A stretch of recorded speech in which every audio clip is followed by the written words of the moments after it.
سامنے اور قوم کے سامنے پیش کر دیتے ہیں۔ چنانچہ علماء کرام حرکت میں آئے اور سب سے پہلے 1803 میں فخر ہند شاہ عبدالعزیز محدث دہلوی رحمت اللہ علیہ نے انگریزوں کے خلاف جہاد کا فتویٰ دیا۔ انہوں نے اپنے فتوے کے ذریعے یہ واضح کر دیا کہ ہندوستان دارالحرب بن چکا ہے اور ہر صاحب ایمان کے بس میں جتنا کچھ ہے اسے اپنے خون کے آخری قطرے تک اور جب تک اس کی سانس میں سانس باقی ہے اس ظلم کے خلاف، اس کفر کے خلاف اور اس ایک طرح سے جو زبردستی کی آمریت تھی اس کے خلاف ڈٹ کر مقابلہ کرنا یہ ہر مسلمان کا فرض ہے۔ چنانچہ یہ بات کسی معمولی آدمی نے نہیں کہی تھی، یہ الحمدللہ ہندوستان کی سرزمین میں اور یہاں کی مٹی میں علماء سے محبت ہے، بزرگوں کا احترام ہے۔ چنانچہ شاہ عبدالعزیز محدث دہلوی رحمت اللہ علیہ کا فتویٰ یہ صرف سیاسی اسٹیج سجانے والے سیاسی منچ سے دیا ہوا کوئی بیان نہیں تھا۔ چنانچہ اس فتوے کو لوگوں نے اپنے سینے پہ لیا، اپنے دل میں جگہ دی اور ملک کے ایک کونے سے لے کر دوسرے کونے تک انگریزوں کے خلاف بغاوت کی ایک آگ پھیل گئی۔ بڑے بڑے علماء، بڑے بڑے صلحاء اپنی خانقاہوں سے نکل آئے۔ اس فتوے کے بعد سید احمد شہید رحمت اللہ علیہ، جن کا اس ہندوستان کے چپے چپے پر بہت زیادہ اثر تھا، وہ اپنے مریدینوں کو لے کر باہر آ جاتے ہیں اور وہ قریہ قریہ،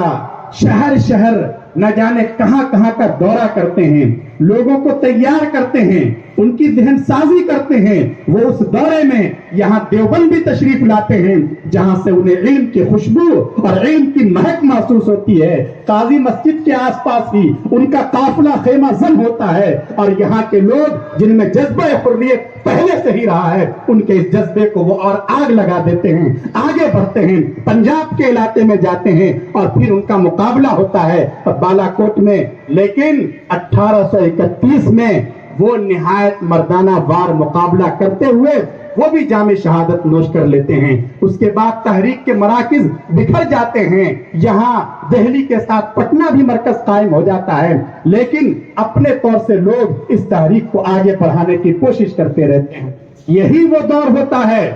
جس دور میں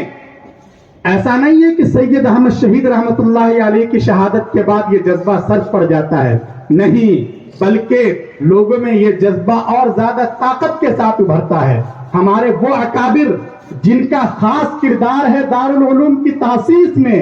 اس مرکز علمی کی بنیاد میں، وہ اکابر خصوصیت کے ساتھ اس وقت عوام میں آتے ہیں، لوگوں کی قیادت کرتے ہیں، ان کو دلاسا دیتے ہیں، ان کو حوصلہ بخشتے ہیں۔ اس وقت وہ صرف تقریر نہیں کرتے، وہ صرف مضامین نہیں لکھتے، بلکہ باضابطہ وہ فوج تشکیل دیتے ہیں، امیر المؤمنین ہوتے ہیں، سید الطائفہ حضرت حاجی امداد اللہ مہاجر مکی رحمت اللہ علیہ، ان کے لیے میمنہ میسرہ کے افسر مقرر کیے جاتے ہیں، وزیر قانون مقرر کیا جاتا ہے، سارا ایک نظام بنتا ہے، ایک اسلامی عمارت ہوتی ہے، اسلامی مملکت ہوتی ہے، اور اس کا پہلا اور اولین ہدف یہ ہوتا ہے کہ کسی طرح ہمیں انگریزوں کا مقابلہ کرنا ہے اور ان کے چنگل سے اپنے اس ملک کو آزادی دلانی ہے۔ یہ جو قافلہ ہے یہ قافلہ ہار نہیں مانتا، اس کے پاس وسائل کی کمی ہے، لیکن اس کے باوجود انہوں نے انگریزوں پر اجتماعیت کے ساتھ کئی ایک ایسے حملے کیے کہ انگریزی فوج بہت زیادہ چوکنا ہو گئی۔ حضرت مولانا رشید احمد گنگوہی رحمت اللہ علیہ کی قیادت میں انگریزوں کی آرمی کا فوج کا جو پورا ایک توپ خانہ سہارنپور سے آگے کی طرف جا رہا تھا، ایک باغ میں بیٹھ جاتے ہیں یہ مجاہدین، اور جیسے ہی انگریزوں کا قافلہ وہاں سے گزرتا ہے اس پر تابڑ توڑ فائرنگ کرتے ہیں، انگریز شکست کھا کر بھاگ جاتے ہیں اور پورا مال غنیمت ان کے ہاتھ آتا ہے۔ اسی میں حضرت حافظ ضامن رحمت اللہ علیہ شہید ہو جاتے ہیں۔ اس طرح یہ کئی محاذ پر یہ تحریکیں چلتی ہیں، پورے ملک میں آگ لگ رہی ہوتی ہے۔ ان ساری تحریکوں کا نقطۂ عروج ہے 1857 کا انقلاب۔